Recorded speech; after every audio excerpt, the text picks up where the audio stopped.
What is the difference between dodgy and not dodgy? See if you can appreciate the difference. This is what dodgy looks like. I have realized that there are some times that I had two buyers do this, and I did block them, and they were eBay resellers. Yeah. And they had the same item. So what they did was they pulled my item off. That's right. So their That's how it their works. item could Yes, get sold. could get sold. Yeah. Yeah, and I Yeah. told him, I said, that's really, I actually like that's like it's really sad that you would go and do something like that. I said, it's funny. I have a YouTube channel. Just put your name out there, so this way, and I'll give it to everybody else I know too. That this is what you're doing, because I don't do that. Yeah. And I don't try to compete with anybody else with the It's pricing dirty. and stuff like that. Yeah, it's like, don't play dirty. Just But improve your listings. Yeah. Good titles, good photos, good stuff like that, and you'll sell it. Yeah. And this is what smart, strategic, clever looks like. And he did mention something like, "Oh, I'll find someone else to take the lot."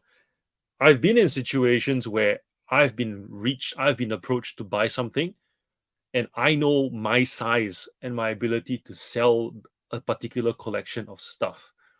And I get there, and the person is talking like, I'll find somebody else, and if you don't want it, it's okay. Take it or leave it, kind of stuff. And I go, yeah, all right.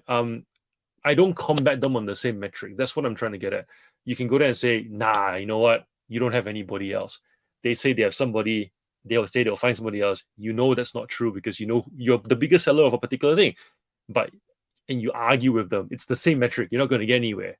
And then that person who says they've got other options and to take it or leave it, they start to realize they don't have that option. And then the price starts to go down and down and down and down. And then I snap it up.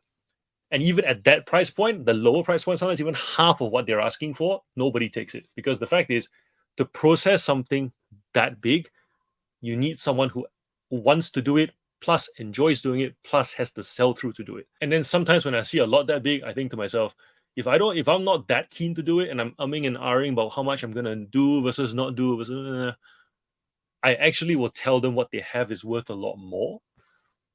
They will increase their price. I'll tell them that I don't want to take it because, look, it's not really my thing. I'll say whatever I want. And then I'll tell them, but really, you should be asking for more. I'm just not the guy for it, but you probably could ask for more elsewhere, and just plant the seed. Their price goes up, right? And guess what? Somebody who thinks they can compete will come and buy that lot, and then they will actually struggle with that lot. To my point about offense and defense, right? If you can't play offense, you play defense. That's how, because in reselling, it's essentially it's open market, open season for everybody.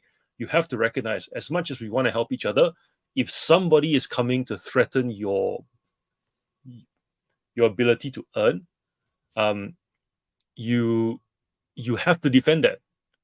You obviously do it properly. Don't do dodgy things, but at the same time, don't be dishonest. Don't drive over people. But you can frame it so that you make it harder for people to compete with you.